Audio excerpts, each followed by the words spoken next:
Hello friends, आज का हमारा टॉपिक है फॉर्म्स इन HTML। आज हम सीखने वाले हैं कि HTML का यूज़ करके फॉर्म्स को हम किस प्रकार से क्रिएट करते हैं और फॉर्म्स का क्या यूज़ होता है HTML के अंदर। Forms are used to collect data from the user. जो फॉर्म्स होता है, फॉर्म्स का काम होता है रियल लाइफ एंड HTML के अंदर क्या काम होता है, डेटा को कलेक्ट करने का। यानी कि जो फॉर्म होता है इसका, चाहे HTML की बात करें आप या रियल लाइफ एग्जांपल को लेकर के आप बात करें, तो फॉर्म का सिंपल सा काम यही होता है कि यूजर से डेटा को क्या करना होता है, इसको कलेक्ट करना होता है। यही हमारा क्या होता है, फॉर्म होता है। अगर आप गूगल की बात करते हैं, इसको अभी हम दिखाते भी हैं, गूगल, इंस्टाग्राम हो गया, इंस्टाग्राम की अगर आप बात करते हैं, या फिर फेसबुक हो गया, फेसबुक की अगर हम बात करते हैं, या फिर इसी प्रकार से अदर जितनी भी साइट्स होती हैं। यहाँ पर अगर हम गूगल की बात करें तो गूगल पर हम आपको दिखाते हैं, जैसे ही मैंने गूगल का साइन अप फॉर्म को सर्च किया, जैसे मैंने यहाँ से गूगल, उसके बाद मैंने क्या साइन अप करना है मुझे गूगल में, या फिर साइन इन करना है, तो इसके लिए मैंने जैसे ही क्लिक किया तो साइन इन पर जैसे ही हम क्लिक करते हैं तो यहाँ पर क्या होता है, एक फॉर्म हमारे पास क्या हो रहा है, डिस्प्ले हो रहा है। ये पूरा का पूरा क्या है, गूगल के साइन इन का फॉर्म है, जहां पर आपसे क्या मांगा जा रहा है, ईमेल, या फिर आप क्या डाल सकते हैं, या फिर फोन नंबर को इनपुट करेंगे, या फिर आप अगर फोन नंबर को भूल गए हैं या ईमेल आईडी को भूल गए हैं तो आप यहाँ पर क्या कर सकते हैं, फॉरगेट ईमेल पर क्लिक कर सकते हैं और यहाँ से न्यू आईडी आप क्रिएट कर सकते हैं, क्रिएट अकाउंट कर सकते हैं, नेक्स्ट कर सकते हैं। तो इस प्रकार से क्या होता है, एक फॉर्म होता है। इस प्रकार से आप किसी भी साइट पर जाते हैं, चाहे फेसबुक का अगर हम एग्जांपल लें तो यहाँ से हम लेते हैं फेसबुक, यहाँ से उसके बाद मैंने क्या ले लिया, लॉगिन।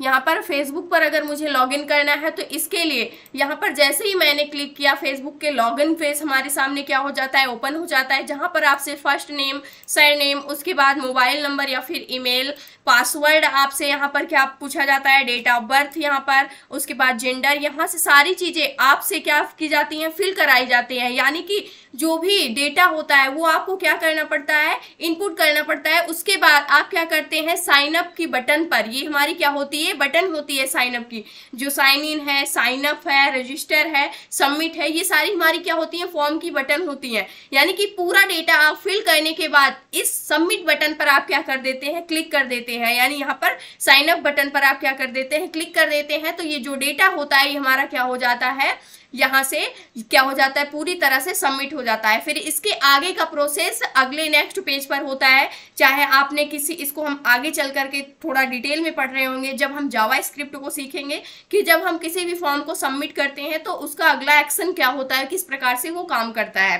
तो यहाँ पर इस सिंपल सा हमें यही समझना है कि जैसे यहाँ पर आप देख सकते हैं कि ये फॉर्म किस प्रकार से क्रिएट किया गया है। तो HTML की हेल्प से ये सारे फॉर्म हमारे क्रिएट किए जाते हैं। इसमें जो भी डिजाइनिंग की जाती है वो CSS की हेल्प से की जाती है, लेकिन एक पेज से दूसरे पेज पर हम कैसे लिंक कर रहे हैं, उसके बाद क्या एक्शन परफॉर्म होता है, ये हमारा जावा स्क्रिप्ट करता है। यहाँ पर सिंपल सा हमें फॉर्म बनाना सीखना है।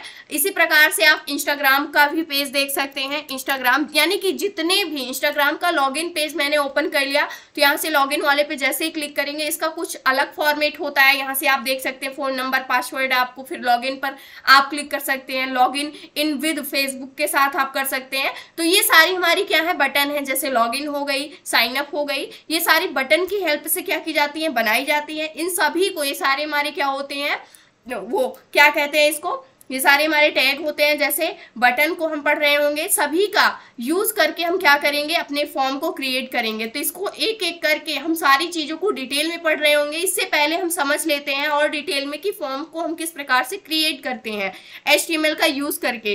तो HTML का यूज करके हमारा फॉर्म क्रिएट किया जाता है, जिसका क्रिएट करने का सिंटैक्स क्या होता है, फॉर्म एलिमेंट की हेल्प से हम क्या करते हैं, या फिर फॉर्म टैग की हेल्प से हम क्या करते हैं, अपने फॉर्म को क्या करते हैं, क्रिएट करते हैं। तो यहाँ पर ये क्या होता है, एक पेयर में हमारा एलिमेंट होता है या फिर टैग होता है, जिसका स्टार्टिंग होता है और एंडिंग होता है।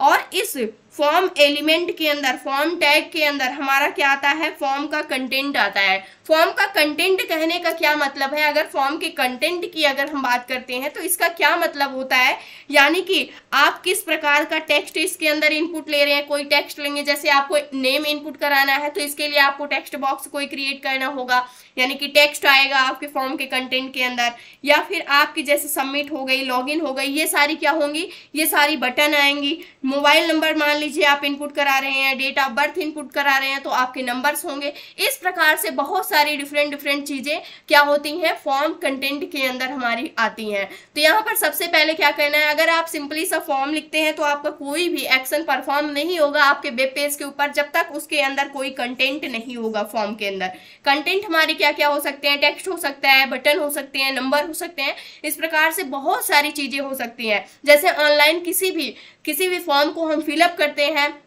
चाहे वो SSC GD का हो गया हो या फिर किसी अदर, हम फॉर्म को जब भी फिलअप करते हैं तो वहां पर यही सारी चीजें हमारी वर्क करती हैं, यानी HTML ही वर्क करता है। HTML की हेल्प से हम उस फॉर्म को क्रिएट करते हैं। तो इस प्रकार से आप आइडिया लगा सकते हैं कि फॉर्म का कितना बड़ा यूज है।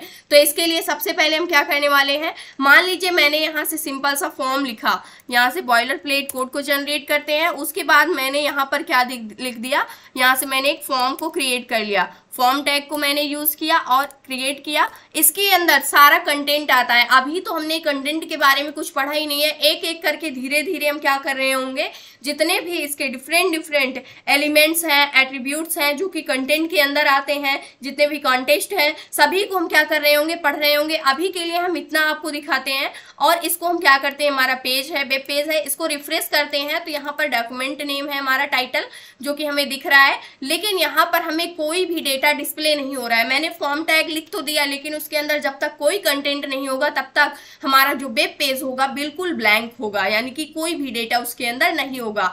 नेक्स्ट हम बात करने वाले हैं, अब यहाँ पर एक एक करके हम इसके जितने भी एट्रीब्यूट्स होते हैं, जितने भी एलिमेंट्स होते हैं जो कि फॉर्म कंटेंट के अंदर आते हैं, जितने भी कॉन्टेक्स्ट होते हैं, सभी को पढ़ने वाले हैं। तो फर्स्ट हमारा एट्रीब्यूट है जो कि है हमारा एक्शन एट्रीब्यूट। अब ये एक्शन एट्रीब्यूट क्या काम करता है इसको हम पढ़ते हैं। तो सबसे पहले समझते हैं, एक्शन मतलब होता है कार्य। कोई भी काम कराने के लिए हम किसका यूज करते हैं, एक्शन एट्रीब्यूट का यूज करते हैं। सिंपल सा इसका मतलब यही होता है, एक्शन एट्रीब्यूट होगा, इसकी कुछ वैल्यू होगी।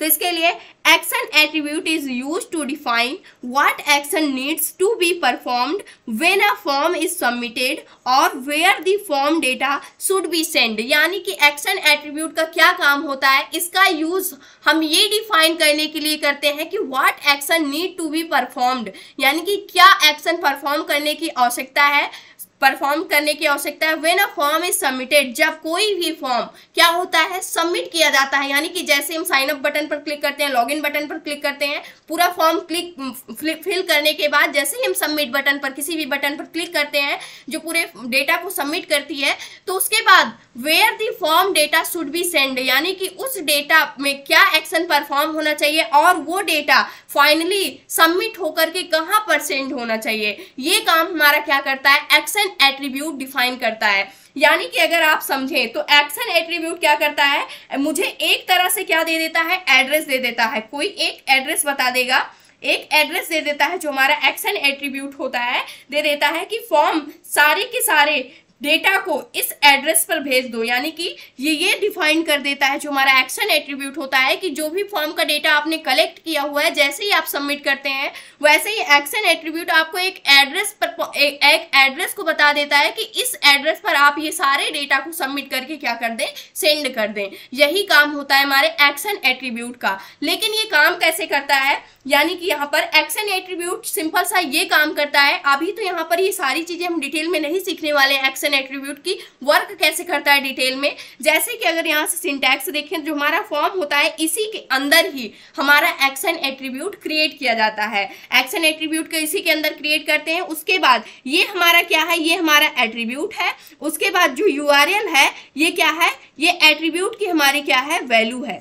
ये हमारा एक्शन एट्रीब्यूट होगा, एक्शन जो दिया गया है, और इस एट्रीब्यूट की क्या है, ये वैल्यू दी गई है। वैल्यू में हमने URL दे रखा है। URL क्या होता है, किसी भी प्रकार की लिंक, चाहे वो किसी पार्टिकुलर फाइल से रिलेटेड लिंक हो या फिर आपने किसी भी अदर लिंक को क्या कर दिया है, अपने पेज में लिंक कर दिया है। जैसे कि अगर इसको हम डिटेल में और समझें तो यहाँ पर एक्शन एट्रीब्यूट क्या काम करता है, किस प्रकार से डेटा को परफॉर्म करता है। तो एक्शन एट्रीब्यूट को हम फॉर्म टैग के अंदर ही लिखते हैं। इसका काम होता है कि ये बताता है कि फॉर्म को सबमिट करने के बाद क्या एक्शन परफॉर्म होना चाहिए। यानी फॉर्म का काम होता है यूजर से बहुत सारा डेटा इनपुट ले लेना, ये हमारा फॉर्म का काम होता है। पर इस डेटा के साथ करना क्या है, इस बार यानी कि एक बार सबमिट कर दिया इस डेटा को, सारे के सारे डेटा को, तो इसके बाद इसको भेजना कहाँ है, ये मेरा एक्शन एट्रीब्यूट क्या करता है, निर्धारित करता है। तो इसके लिए हम अगर समझें तो यहाँ पर अगर आप देख सकते हैं कि जो यूआरएल हमने दिया है वही क्या होता है, एक प्रकार से एड्रेस होता है जिस जगह पर उस डेटा को सेंड करना है सबमिट करने के बाद। जैसे मैंने देखा यहाँ पर जो भी वैल्यू हम देते हैं यूआरएल के अंदर, यूआरएल में कौन कौन सी किस टाइप की वैल्यू आ सकती है हमारी। Where to send the form data when the form is submitted, possible values, यानी कि जब भी हम डेटा को सेंड करते हैं फॉर्म के डेटा को, तो क्या क्या पॉसिबल वैल्यू होती हैं सबमिट होने के बाद हमारे डेटा की, यानी क्या क्या ऐसी पॉसिबल वैल्यू है जिसके जरिए हम अपने डेटा को सबमिट कर सकते हैं, सबमिट करने के बाद वहां पर वो पहुंच सकता है। And absolute URL and relative URL, इसको हमने बहुत डिटेल में पढ़ा है कि एब्सोल्यूट यूआरएल क्या होता है, रिलेटिव यूआरएल क्या होता है। पॉइंट्स टू अनदर वेबसाइट, यानी कि ये क्या करता है, किसी अदर वेबसाइट पर पॉइंट कर देता है आपको। लाइक एक्शन हमने यहाँ पर लिखा है, यहाँ पर एक्शन एट्रीब्यूट को लिखा हमने, और यहाँ पर हम क्या कर देंगे, एक्शन एट्रीब्यूट को लिखने के बाद इसकी वैल्यू हमने क्या दे दी है, यहाँ पर लिंक दे दी है, और ये भी हमारी .html टाइप की कोई लिंक है, यहाँ पर हमने एक लिंक दे दी है। इस लिंक के जरिए क्या हो जाएगा, ये उसी पर रीडायरेक्ट हो जाएगा, यानी डायरेक्टली उसी पर क्या हो जाएगा, सेंड हो जाएगा जो हमारा डेटा होगा एक्शन के अंदर, यानी जो हमारा फॉर्म होगा सबमिट होने के बाद उसी पर पहुंच जाएगा। सेकंड क्या है हमारी, रिलेटिव यूआरएल। रिलेटिव यूआरएल कहने का क्या मतलब है, मान लीजिए आपने कोई एक जावा स्क्रिप्ट की फाइल बना रखी है, जावा स्क्रिप्ट की आपने क्या बना रखा है, कोई एक फाइल बना रखी है, आप इसको लिंक करना चाहते हैं किसके साथ, अपने फॉर्म के साथ। यानी कि फॉर्म के अंदर अगर हम सबमिट बटन पर क्लिक करते हैं, सबमिट बटन पर जैसे ही क्लिक करते हैं उसके बाद आप चाहते हैं कि जो भी जावा स्क्रिप्ट में मैंने एक्शन, यानी कि जो भी एक्शन को ऐड किया हुआ है कि फॉर्म सबमिट होने के बाद उसके बाद क्या एक्शन परफॉर्म होने चाहिए, तो ये क्या करेगा, वो सारे एक्शन परफॉर्म होने लगेंगे, यानी कि इस फाइल को हम लिंक कर सकते हैं इसके साथ। तो यहाँ पर क्या होता है, point to a file within a website, यानी कि हम क्या कर सकते हैं, इसके जरिए हम पॉइंट कर सकते हैं विद इन अ वेबसाइट के अंदर जो भी हमने लिंक दे रखी है। जैसे मैंने .php दे रखी है, ये हमारी लिंक क्या है, वेबसाइट के अंदर ही है, और इसमें मैंने क्या दे दिया है, इस फाइल को दे दिया है कि क्या एक्शन परफॉर्म होने चाहिए। वैसे अगर और सिंपल सी अगर हम बात करें तो जैसे हम इसको अभी तो हम नॉर्मल सा इतना ही सीख रहे हैं कि जैसे हम एक्शन में कोई एक रैंडम हम यहाँ पर क्या दे देंगे, कोई एक रैंडम लिंक दे देंगे। जैसे मैंने यहाँ पर दे दिया है action.php, यहाँ पर ये हमारी क्या है, PHP एक फाइल क्रिएट हो जाएगी, यानी कि PHP एक फाइल क्रिएट हो जाएगी जहां पर जो हमारा डेटा होगा फॉर्म का वो सबमिट होने के बाद रीडायरेक्ट हो जाएगा। या फिर हमारे पास क्या हुई है, एक फाइल क्रिएट हो गई है, जैसे कि यहाँ पर क्या हुआ है, एक फाइल क्रिएट हो गई है। ये फाइल क्या करेगा, जो हमारा ब्राउजर होगा वहां पर वो क्या करेगा, action.php जो फाइल है उसको सर्च करेगा और उस पर जो भी डेटा होगा उस पर सेंड करने की कोशिश करेगा। यही हमारा क्या होता है, एक्शन एट्रीब्यूट की वैल्यू होती है कि जो भी वैल्यू आप देते हैं वो क्या करता है, आपका ब्राउजर उसको सर्च करता है और उसके बाद उस पर क्या कर देता है, उस डेटा को सेंड कर देता है। यानी कि उस डेटा के साथ क्या एक्शन परफॉर्म होगा वो जो हमारी फाइल जो भी हमने लिंक किया हुआ है वो निर्धारित करता है। तो इसको हम आगे और डिटेल में सर्वर के साथ और जावा स्क्रिप्ट के साथ इसको हम सीख रहे होंगे कि किस प्रकार से जो हमारा एक्शन एट्रीब्यूट होता है वो वर्क करता है, और इसको डिटेल में हम वहां पर सीखेंगे। तो यहाँ पर आपको सिंपल सा इतना पता होना चाहिए कि जो भी डेटा हम सबमिट करते हैं, सबमिट होने के बाद जो भी हम एक्शन परफॉर्म करना चाहते हैं उसके साथ हम उसको क्या कर देते हैं, वहां पर लिंक कर देते हैं, ताकि वो सारा डेटा उस पर क्या हो जाता है, ऑटोमेटिक रीडायरेक्ट हो जाता है। ब्राउजर उसको क्या करता है, सर्च करके वहां पर क्या कर देता है, सेंड कर देता है। अगर यहाँ पर हम देखें तो अभी भी हमारा फॉर्म क्या था, ब्लैंक था। इस फॉर्म के अंदर ही हम क्या करने वाले थे, यहाँ पर फॉर्म के अंदर ही हम क्या करते हैं, अपने एक्शन को क्रिएट करते हैं। यहाँ पर मैंने एक्शन की वैल्यू दे दी, मान लेते हैं मैंने यहाँ पर एक रैंडम लिंक दे दी है action.php, मैंने यहाँ पर एक रैंडम लिंक दे दी है, या फिर आप कोई अदर लिंक भी दे सकते हैं। सेव कर दिया मैंने, लेकिन अभी भी अब इसको अगर मैं रिफ्रेश करके दिखाऊं यहाँ पर तो कोई भी डेटा अभी भी हमारे पास डिस्प्ले नहीं हो रहा है हमारे वेब पेज के ऊपर। क्योंकि फॉर्म के अंदर फॉर्म तो हमने बना लिया है लेकिन इसके अंदर कोई कंटेंट हमने रखा ही नहीं है। इस वजह से जो हमारा डेटा है वो कुछ भी हमें शो नहीं हो रहा है, कोई भी फॉर्म हमारे पास क्रिएट नहीं हुआ है, केवल हमने क्या किया है, इसको क्रिएट किया हुआ है बस, और कुछ भी नहीं हुआ है। तो ये था आज का हमारा टॉपिक, जहां पर आपने ये सीखा कि फॉर्म को किस प्रकार से क्रिएट करते हैं और इसका क्या यूज है। तो इसका यूज जो है वो काफी ज्यादा है जो हमारा फॉर्म होता है, क्योंकि हर जगह हमारा फॉर्म यूज होता है, चाहे वो साइन अप की बटन हो या फिर कोई भी ऑनलाइन आप फॉर्म को फिलअप करते हैं तो वहां पर भी फॉर्म ही क्रिएट किया गया होता है। तो इस प्रकार से बहुत सारे डिफरेंट फॉर्म को हम क्रिएट करना सीखेंगे अपनी HTML की हेल्प से, और उसको आगे चल करके उसके बाद क्या एक्शन परफॉर्म करता है सबमिट करने के बाद, उसको हम जावास्क्रिप्ट के साथ, सर्वर के साथ, उसको हम आगे और डिटेल में पढ़ रहे होंगे। तो ये था आज का हमारा टॉपिक। आई होप दोस्तों अगर आज की इन्फॉर्मेशन आपको अच्छी लगी हो तो प्लीज वीडियो को लाइक करना, चैनल को सब्सक्राइब करना और दोस्तों के पास शेयर करना।